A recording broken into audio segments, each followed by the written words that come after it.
എന്റെ അനിയൻ കാനഡയിൽ പോയിരിക്കുന്നു പഠിക്കാൻ വേണ്ടി ഒരു പൊട്ട ഫോണുമായിട്ട്. അതുകൊണ്ട് നമ്മൾ അവനൊരു ഐഫോൺ കൊടുത്ത് സർപ്രൈസ് ചെയ്യാൻ പോകുക. എന്റെ അനിയൻ ഇതിനു മുമ്പ് ഒരു ഐഫോൺ മേടിച്ച് കൊടുത്തായിരുന്നു. പക്ഷെ എനിക്ക് ആവശ്യമുള്ള ഞാൻ തിരിച്ചു മേടിച്ച് പിന്നെ പഴയ ഫോൺ യൂസ് ചെയ്യാൻ തുടങ്ങി. അപ്പോൾ നമ്മൾ ഇന്ന് JMPക്ക് സർപ്രൈസ് ആയിട്ട് iPhone 16 Pro Max ഗിഫ്റ്റ് ആയിട്ട് കൊടുക്കാൻ പോവാണ്. അപ്പോൾ ഒരു കൂട്ടുകാരന് ഇത്രയും വില കൂടിയ ഫോൺ കൊടുക്കാൻ വേണ്ടി ഞാൻ വലിയ ദാനശീലനോ റിച്ച് പയ്യനൊന്നും അല്ല. അവിടെ ചേട്ടൻ നാട്ടിൽ നിന്ന് കുറച്ച് ഫണ്ട് അയച്ചു തന്നിട്ടുണ്ട് അവന് ഐഫോൺ ഗിഫ്റ്റ് ആയിട്ട് കൊടുക്കാൻ വേണ്ടി. അപ്പം സാധനം നമ്മൾ വാങ്ങിയിട്ടുണ്ട്. അപ്പോൾ നമ്മൾ അവന് വേണ്ടി വെയിറ്റ് ചെയ്യുകയാണ്. ഇപ്പൊ അവന്റെ വീടിന്റെ ഫ്രണ്ടിലാണ് നമ്മൾ ഉള്ളത്. അപ്പം വെളിയിൽ കറങ്ങാൻ കൊണ്ടുവന്നുകൊണ്ടാണ് അവനെ വിളിച്ചുകൊണ്ട് വന്നേക്കുന്നത്. അപ്പൊ നമുക്ക് അവന് വേണ്ടി വെയിറ്റ് ചെയ്യാം. സൺഗ്ലാസ് ഒക്കെ ഇട്ടിട്ട് വരിക. അവരെന്തോ പഞ്ചാബികൾ എന്തോ പണിയൊക്കെ എടുക്കുന്നത്.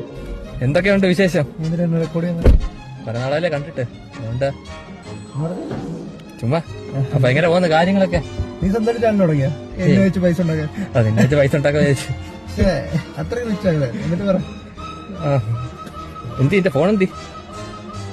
എന്റെ ഫോൺ എന്റെ ഫോൺ എട് കാര്യമുണ്ട്. എന്തത് റെഡ്മി ആണ് പൊട്ടിത്തെറിക്കാൻ വേണ്ടി ഭീഷണമാണ് കളിച്ച്. എന്തായാലും എന്താ JMP ഈ ഫോൺ കൊണ്ട് നീ കാനഡ വരാൻ കാണിച്ച ധൈര്യമേ. അതാളാ ഇവിടെ ഇറങ്ങിയപ്പോ തൊട്ട് ഇതാ ഉപയോഗിക്കുന്നത്. ഇതിന്റെ ചേഞ്ച് ഒന്നും വേണ്ടേ? ചെയ്യണം, നാട്ടിൽ പൈസ ഉണ്ടാക്കണം, ജോലി കിട്ടണ്ടേ. പിന്നെ JMP എന്നാ ഇതൊന്ന് ട്രൈ ചെയ്ത് നോക്ക്. എവിടെ കിട്ടി? എവിടെ ഗിഫ്റ്റ് തരാന്ന് വിചാരിച്ചു. അതുകൊണ്ടന്നെ നീ കത്താലും എനിക്ക് ഗിഫ്റ്റ് തരത്തില്ല. ആരും മേടിച്ചു അതാ ഞാൻ എടുക്കാൻ തരത്തില്ലെന്ന് തോന്നട്ടോ. പ്രഭാണോ? ചേട്ടൻ മേടിച്ചതാണോ? ആ ചേട്ടന്റെ ഗിഫ്റ്റാ. 16 Pro Max Titanium 512. 16 Pro Max ആ ലേറ്റസ്റ്റ് തന്നെ. ചേട്ടനെ ഇപ്പൊ കോണ്ടാക്ട് ചെയ്ത് അതൊക്കെ ഉണ്ട്. അതൊക്കെ അറിയുന്നില്ല ഇയാള്.